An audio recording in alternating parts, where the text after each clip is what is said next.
36 जिल्हे, 36 बातम्या. News G9 Maharashtra. उत्तर तुमच्या प्रश्नांची.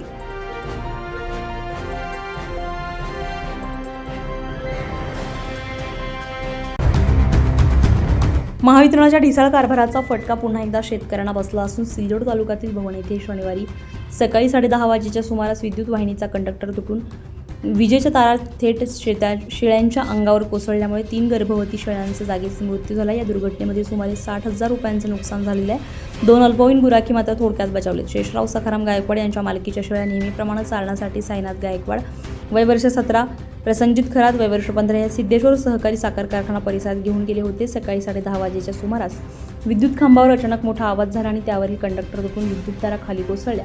या तारा थेट शेळ्यांच्या अंगावर पडल्याने 3 गर्भवती शेळ्या गंभीररित्या भाजल्या. त्यांचा जागीच मृत्यू झाला. या घटनेमुळे परिसरात एकच खळबळ उडाली आहे. विशेष म्हणजे शेळ्या चालणारे 2 तरुण अगदी काही फूट अंतरावर असल्यानं मोठी जीवितहानी टळली आहे.